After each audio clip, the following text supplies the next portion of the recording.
Okay, everybody, please give a huge round of applause to Captain of Crusher GC, the winner of LIV Golf Greenbrier, Bryson DeChambeau. Thank you. I appreciate it. Bryson, I have so many questions for you, but Okay. obviously we have to start with addressing the fact that there has only been one other 58 in the history of men's professional golf. You are number 2, the first obviously in LIV Golf League history. How are you feeling right now? Where do I even begin? I pretty much felt like I blacked out after I made that putt, so I don't even know what's kind of going on, but it's beyond words.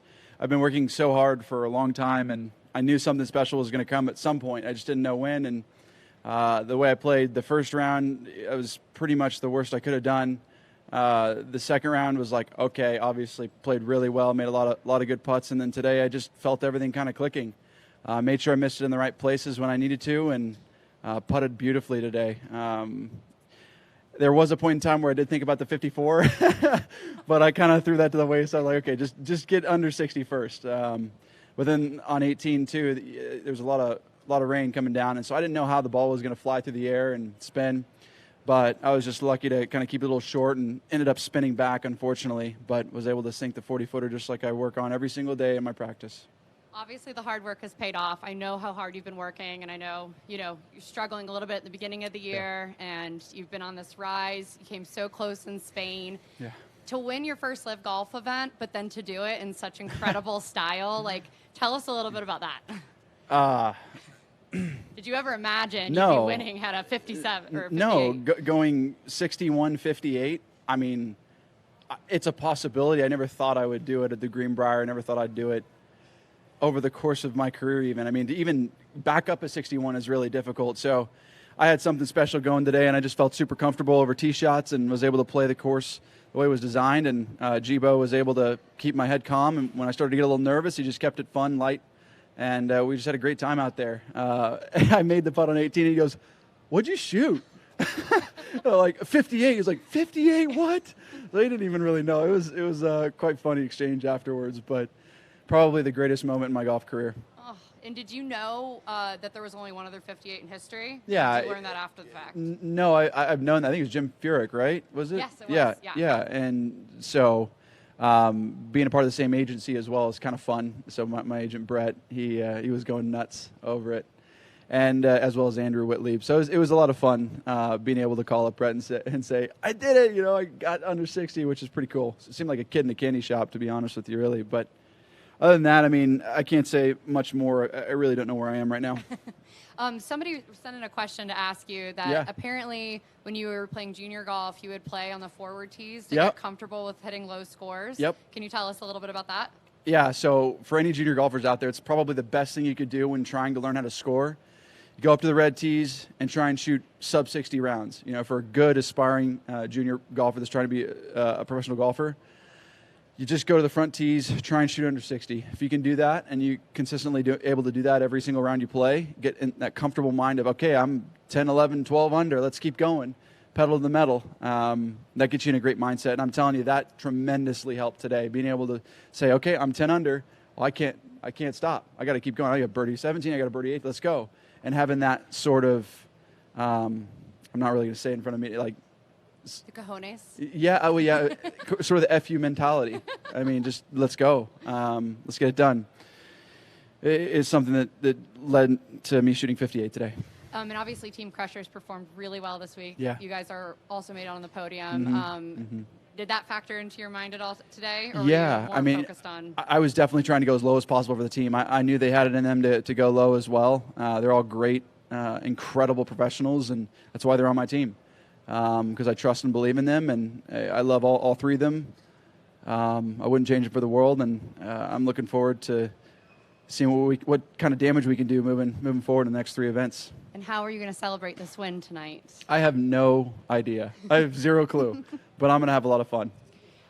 Congratulations. I'm so proud of you. So happy for you. I'm going to let Mike ask a couple. Yeah. Bryson, have you ever broken 60 in any kind of practice round, fun round? So I have. When I was a junior, when I was 15, 16, Mike Shy would tell me to go play the front tees and learn how to score. So I'd be driving in these tight areas and getting up and down, and my wedge game got really good because of it, as well as my putting, because it was stressful. Okay, I'm 8 under, 9 under, right? So I did that a lot growing up, and then I shot 59.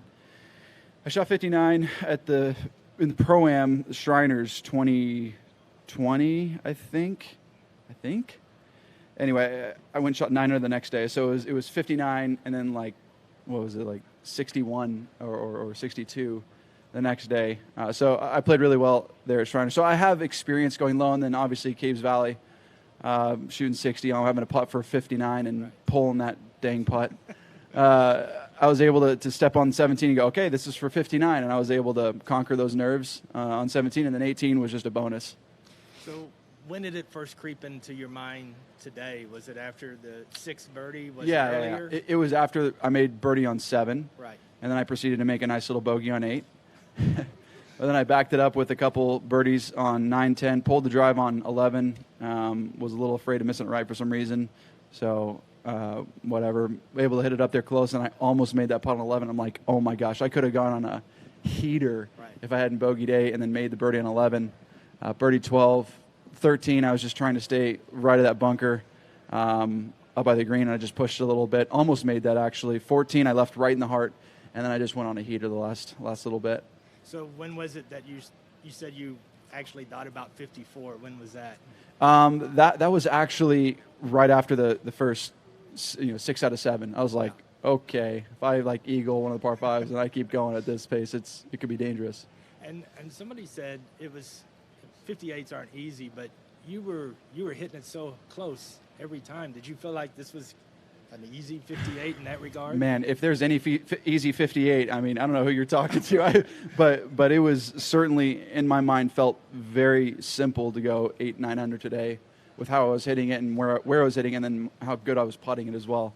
If there's ever a time I could say that, I guess this is the moment, but it doesn't come around very often, and I got to relish it.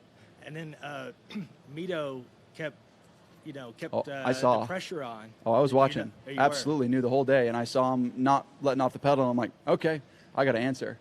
And when I get in that mentality, it can get pretty scary for others. Do you think that helped you in regards versus like just cruising with it? Oh yeah. If there's nobody applying a little bit of pressure, I'd rather be close. I'd rather have it be like a shot off the lead or one shot ahead of the guy in second, whatever, and not see the scoreboard for 4 or 5 holes.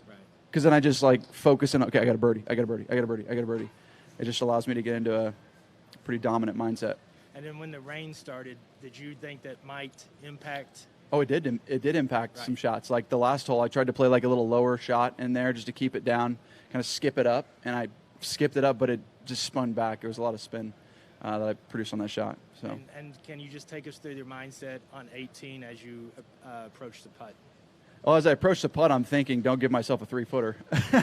I was like, just get it as close as possible. And once we did a bit of the calculations, I was like, all right, it's a 40-footer. And I hit a 40-footer to start off every single day in practice. And I know exactly what a 40-footer feels like. And so I just made that feeling, and I stroked it, and it was perfectly on line. 3/4 of the way there, I'm like, oh my gosh, this isn't going to go in, is it? And I'm like, this is 58, this is for 58, this is for 58, and then I explode. So that was fun. And one last question for me. We've talked about your driver change, talked about your putting. Are you surprised it happened so quickly? It was almost like you get the driver in the bag and all of a sudden 58. I think that's kind of how it happens in golf. For some reason, it just clicks. It's one round. It's one shot. It's one putt or something that just allows your mind to go, I got it. And you can get right back on that train. Thank you. Congratulations. Thanks. Thank you. Open it up to press. Go for it. Bryson, we talked the other day about just the impression that LIV Golf leaves on the communities that it comes to. Considering your record performance and the great performances around you, what kind of impression do you think you guys left upon Greenbrier in terms of perhaps returning to this place in years to come? Yeah, I hope people see the value that we bring to the community in regards to not only from just marketing sales, but an enjoyment factor. It's a party, right? We're having fun out here. We're selling tickets to Zach Brown. We're doing things a little differently than most, and I think that from a community impact and what it's done for the Greenbrier, I hope people see how positive LIV is for the game of golf in general. And that's what we're going to continue to do globally. I'm certainly excited about that. And for this week, I think that the Greenbrier was a tremendous venue, and the volunteers, the people, everyone out here were just incredible, and the atmosphere was electric. So I hope people see that, and certainly excited to come back here. Obviously, I mean, I shot 58, so I'd want to come back. Go ahead, Keely. Hey, Bryson. Keely from Drunk by the Turn. First off, I just want to say congrats. Thank you. Every time I show up to any of these events, you're the first one out there, and I'm surprised you're probably going to be out on the range after this, but no, if anybody deserves it, it's you. But I just want to know, for me personally, as a West Virginian, about an hour and 50 minutes from here, growing up, born and raised in Charleston, we don't have many professional teams. We treat West Virginia University, all their sports, like pro teams, and just to have something back like this in West Virginia, through the rain, what did you think of all the locals just sticking through it on 18 and just that roar when it just went in the hole? I mean, the passion that these fans have out here, they're looking for something, and I think that's why this is such a great venue. You got 12 teams out there to root for. You pick whoever you want, and then you've obviously got the individual side, so it gives people numerous opportunities to enjoy and have a unique experience. And, man, again, the fans were awesome on that last hole. Making that putt and seeing everybody just go nuts in that stadium sort of atmosphere was pretty electric. And also, I know you have been working with your new swing coach. Do you think, how much is that accredited to your ball striking? I mean, your ball striking has been tremendous lately. I mean, what are your thoughts on that? Yeah, I mean, he's definitely helped get me out of a bit of a rut. And, Danny's been very helpful in the golf swing. And I think it just got to a point, too, where a lot of it wasn't really me. It was a little bit of the equipment. And once I changed the equipment, everything kind of fit in, and it was like, oh, okay, this is what it is. And so it's been great. But Danny's been awesome. He's helped me a lot, and his passion's there, and he's done a great job. So it's safe to say you lived up to the great Bobby Bradley nickname of DeChambeau this weekend. DeChambeau, let's go. All right, good luck. Thanks, brother. Thank you. Yeah, just curious. There's so much history at this place, golf and otherwise. What does it mean to you to have the lowest round at this course and, be obviously among the, the top pieces of history now at the Greenbrier? Yeah, I don't know what to make of it. It's just happened less than an hour ago, other than the fact Sam Snead, my dad was fortunate enough to meet him when he played the U.S. Mid-Am, and it was in 2000, the year 2000. And so, playing over here and getting to meet him, my dad talking to me about him and who he was as a person and what he meant to the game of golf was amazing. And then obviously there's been a lot of great history around this golf course. And I always felt coming out here in 2016, 2017, 2018, 2019, this golf course just fit my eye really, really well. And I'm like, man, after 2019, I was like, I want another chance at this. I want another go at it. And luckily, LIV was able to secure this, and I was able to come back here and play the best golf I've played in a long, long time with a lot of the greats. And just having my place in history here is something I'll cherish for the rest of my life. Thanks. Yeah. Either way. Bryson, congratulations, man. Thank you. Not that you needed any vindication, but does a moment like this and a performance like this vindicate your decision to join the LIV Tour? And are you happy that this moment came with LIV? Oh, 1,000%. I can't thank LIV enough for what they've done for men's professional golf. They have completely changed the narrative on what it means to be a professional golfer, how you can root for professionals, how you can enjoy the game of golf differently. And, their vision has been always intriguing to me, and obviously going through with it, seeing what it's all about. Even if I had never won a LIV event, it was still amazing what LIV was doing to impact communities around the world globally and grow the game of golf. I mean, people say that that's not what they're doing. I really think over the course of time, they're going to continue to grow the game of professional golf globally. And I'm excited for that. And you see it a case here at Greenbrier. It's definitely showcasing a unique experience for a lot of fans with live entertainment a couple nights ago, and with Zach Brown. And I don't know what else to say other than thank you to LIV for everything they've done. And it's been an amazing ride, and I can't wait to see what the next decade and couple decades bring. Thanks. Last one, Teddy.